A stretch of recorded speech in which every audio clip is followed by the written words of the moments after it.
안녕하세요. 슈리쌤입니다. 반갑습니다. 요양보호사 시험 29회 기출문제, 문제풀이 특강 1교시 5부를 시작해 보도록 하겠습니다. 준비되셨죠? 출발! 문제 25번. 노인에게 탈수 증상이 쉽게 나타나는 원인은 1번 갈증 반응 감소, 2번 염분 섭취 증가, 3번 칼슘 흡수 증가, 4번 타액 분비 감소, 5번 위 소화액 분비 감소. 정답은요, 1번 갈증 반응 감소입니다.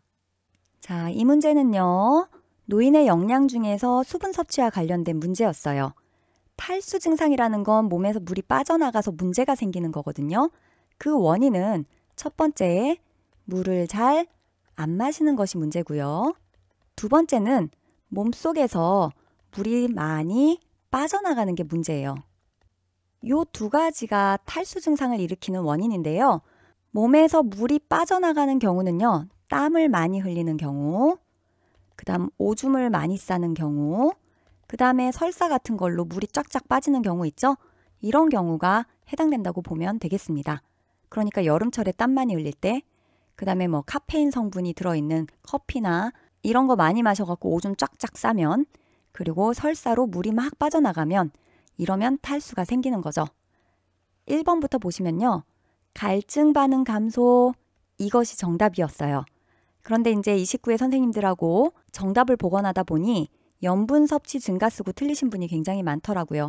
그리고 내가 왜 틀렸냐, 막 이의를 제기하시는 분들이 계셨는데요. 설명 들어가 보겠습니다. 우리 뇌에는요, 목마르다라고 느끼는 부위가 있는데 그것을 갈증 중추라고 이야기를 합니다. 그런데 나이가 들면 이 갈증 중추의 기능이 떨어지게 되죠. 이 얘기는 목마르다라고 잘 느끼지 못한다는 얘기고요. 목마르지 않으니까 물을 잘 안 드시려고 해요.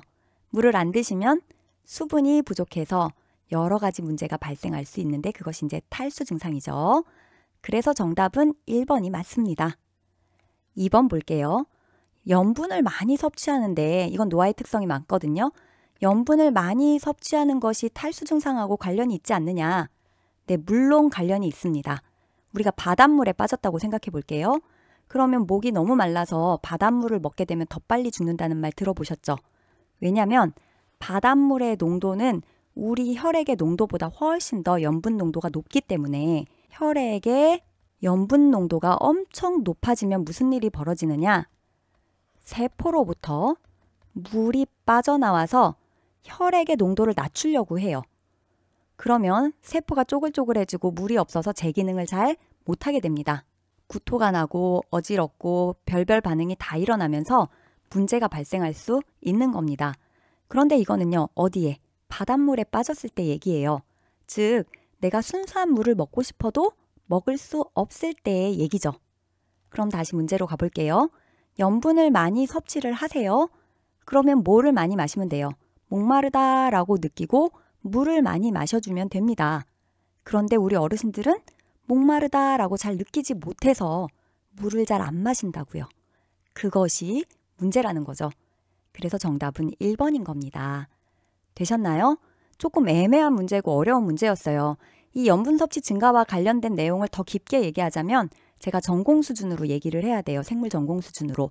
그런데 우리는 그렇게까지 알 필요는 없죠. 요렇게까지만 이해하고 넘어가도록 하겠습니다. 자, 3, 4, 5번 보기는 굉장히 쉬웠죠. 칼슘 흡수는 노화가 되면 감소하게 되죠. 그러면 탈수가 아니라 뭐죠? 골다공증에 잘 걸리게 됩니다. 그 다음에 4번, 5번 같이 볼게요. 타액 분비 감소, 노화의 특징이 맞습니다. 위 소화액 분비 감소, 노화의 특징이 맞습니다. 그런데 이것은 소화액들이죠. 그래서 소화 기능이 저하되는 것과 관련이 있는 거지 탈수와 관련이 있는 것은 아닙니다. 그래서 정답은 1번입니다. 문제 26번. 노인의 건강 증진을 위한 수면 관리 방법으로 옳은 것은 1번 밤에 잠을 못 자면 낮에 자게 한다. 2번 장기간 수면제를 복용하도록 한다. 3번, 저녁 식사 후 따뜻한 커피를 마시게 한다. 4번, 아침 기상 시간을 항상 일정하게 유지한다. 5번, 밤이나 낮이나 대상자가 원하는 시간에 자게 한다. 정답은요, 4번입니다. 이 문제는 굉장히 쉬운 문제였죠? 빠르게 풀어볼게요. 1번, 밤에 잠을 못 자면 낮에 자게 한다. 낮에 주무시면 밤에 또 잠을 못 주무시겠죠? 그래서 가능하면 낮에 프로그램 같은 데 참여하게 하고 산책도 좀 하고 그래서 오히려 밤에 잠을 푹 주무실 수 있게 도와드려야 하겠죠? 틀렸습니다. 2번, 장기간 수면제를 복용하면 약물 의존도가 굉장히 높아지게 되겠죠? 몸에 안 좋습니다. 틀렸고요. 3번, 저녁 식사 후 따뜻한 커피를 마시게 한다. 틀렸습니다. 커피나 녹차 같은 카페인 성분들은요, 더 잠이 안 오게 하죠? 마시지 않습니다. 요거랑 별개로 하나 더 알아두는 게 밤에 배가 고파서 잠을 못 주무실 수 있죠. 그러면 식사를 하게 하지 않고요. 따뜻한 우유를 드시게 한다. 요것도 같이 기억해 두도록 하겠습니다. 4번에 아침 기상 시간을 항상 일정하게 유지하면 규칙적인 생활을 하게 되고 그러면 밤에 잠을 잘 주무실 수 있는데 도움이 됩니다. 정답이고요. 5번, 밤이나 낮이나 대상자가 원하는 시간에 자게 하면 수면 패턴이 엉망이 되겠죠. 잠의 질도 떨어지게 되고요. 안 좋습니다. 정답 4번입니다. 문제 27번. 노인의 겨울철 생활 안전 수칙으로 옳은 것은 1번, 실내보다는 실외 운동을 한다. 2번, 새벽보다 낮 시간에 운동을 한다. 3번, 눈이 와도 평소와 같이 산책을 한다. 4번, 밖에 나갈 때는 여러 겹의 두꺼운 옷을 입는다. 5번, 빙판길을 걸을 때는 호주머니에 손을 넣고 걷는다. 정답은 2번입니다. 1번에 실내보다는 실외 운동을 한다. 틀렸습니다. 우리 이런 문제 나오면요. 이렇게 비교하는 문제 있죠. 뭐뭐보다는 뭐를 한다. 그러면 헷갈려 하시는 분들이 많더라고요. 이걸 읽고 실내 운동을 하게 한다 라고 읽는 분도 계세요. 그럴 때 문제 푸는 팁을 드리자면요. 지금 뭐뭐보다는 이건 비교 문구죠. 요거 빼고 실외 운동을 한다. 여기다 밑줄을 끊는 거예요. 그러면 실외 운동을 하게 한다? 겨울인데 겨울이면 밖에 나가서 운동을 하는 것보다는 실내 운동이 안전하겠죠? 틀렸고요. 이번에 새벽보다 이것도 비교죠. 그러면 요 비교는 빼고 낮 시간에 운동을 한다. 맞는 말이죠. 새벽보다는 좀 따뜻한 낮 시간에 운동을 하는 것이 더 안전합니다. 그리고 혹시 넘어지시거나 다치셔도요. 새벽엔 사람이 별로 없잖아요. 낮엔 좀 돌아다니시는 분들이 계시고 도와줄 사람들이 있죠. 그래서도 낮 시간에 운동을 합니다. 되셨죠? 3번, 눈이 와도 평소와 같이 산책을 한다? 아니죠. 눈이 오거나 비가 오거나 하면요. 좀 밖에 나가는 걸 자제하셔야 합니다. 4번, 밖에 나갈 때는 여러 겹의 두꺼운 옷을 입는다? 틀렸죠. 몸이 둔해지면요. 잘 넘어집니다. 이렇게 두꺼운 옷을 막 겹쳐 입는 것보다는요. 얇은 옷을 여러 겹 겹쳐 입는 것이 보온성도 좋고 활동하기도 좀 가볍겠죠? 5번에 빙판길을 걸을 때는 호주머니에 손을 넣고 걷는다? 큰일 나죠. 위험하죠. 손을 호주머니에 넣으면요. 넘어질 때 균형을 잘 못 잡아요.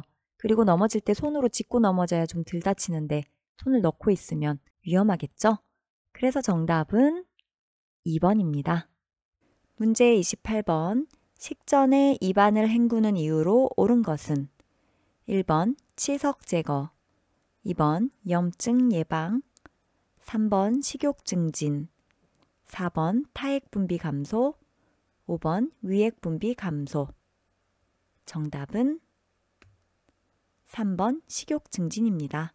자, 이 문제도 정답 보관할 때 보니까 틀리신 분들이 은근히 많았어요. 식전에 입안을 헹구는 이유를 물어봤는데 이 이유는 3, 4, 5번 때문입니다. 우리가 입안이 마른 상태에서는요, 입안에 뭘 넣고 싶지 않죠. 그런데 입안이 촉촉해지면 뭘 먹고 싶다 하는 식욕이 생길 수 있습니다. 그리고 입안이 촉촉해지면요, 타액 분비가 증가하고요. 위액의 분비도 증가합니다. 그러면서 식욕이 증진되는 거거든요. 그래서 3, 4, 5번 때문에 타액 분비도 증가시키고 위액 분비도 증가시키면서 그래서 식욕을 증진시키려고 식전에 입안을 헹구는 겁니다. 그럼 우리 같이 알아둘게요. 식후에도 입안을 헹구잖아요. 왜 헹굴까요? 네, 남아있는 음식물들을 다 제거하려고, 즉 청결을 유지하기 위해서 이렇게 식후에 입안을 헹궈줍니다. 그리고 입안에 음식물이 남아있으면 나중에 누웠을 때 그게 기도로 넘어가서 잘못될 수 있잖아요. 그러니까 남아있는 음식물을 없애려고 그렇게 식후에는 입을 헹구는 겁니다. 1번 보시면 치석을 제거하려면 이를 닦아야겠죠? 이를 닦는 이유일 거고, 염증을 예방하는 거 역시 이를 닦거나 식후에 청결을 유지하기 위해서 입을 헹군다. 이렇게 생각해 볼 수 있겠습니다. 정답은 3번입니다. 문제 29번. 대상자의 분비물이 묻은 세탁물을 처리하는 방법으로 옳은 것은 1번 대변이 묻은 의류는 따로 소각한다. 2번 가래가 묻은 수건은 일반 세탁물과 함께 세탁한다.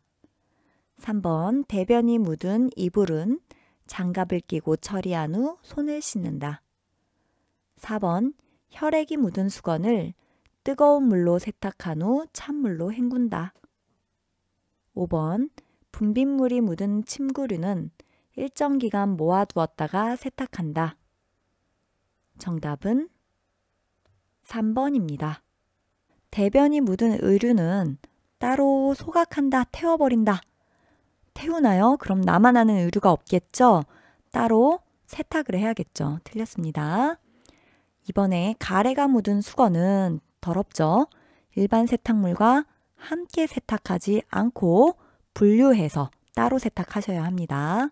3번에 대변이 묻은 이불은 일단 우리 손에 대변을 묻히면 더럽죠. 세균이 많이 있을 거 아닙니까? 그쵸? 그래서 손으로 만지지 않습니다. 장갑을 끼고 처리합니다. 뿐만 아니라 처리를 하고 난 다음에도요. 손을 깨끗이 씻는 것이 맞습니다. 3번이 정답입니다. 4번에 혈액이 묻은 수건을 그랬어요. 혈액은 따뜻할 때 더 잘 응고가 되죠? 그래서 어떻게 해요? 먼저 찬물로 세탁을 하고요. 헹굴 때 더운 물로 헹구는 겁니다. 그리고 이제 대상자가 혈액 감염성 질환에 걸린 분이다 그러면 혈액이 묻은 수건은 오염이 됐을 수 있기 때문에 그럴 경우에는 소독도 하셔야 합니다. 5번 분비물이 묻은 침구류는 일정 기간 모아두면 세균이 마구 번식하겠죠.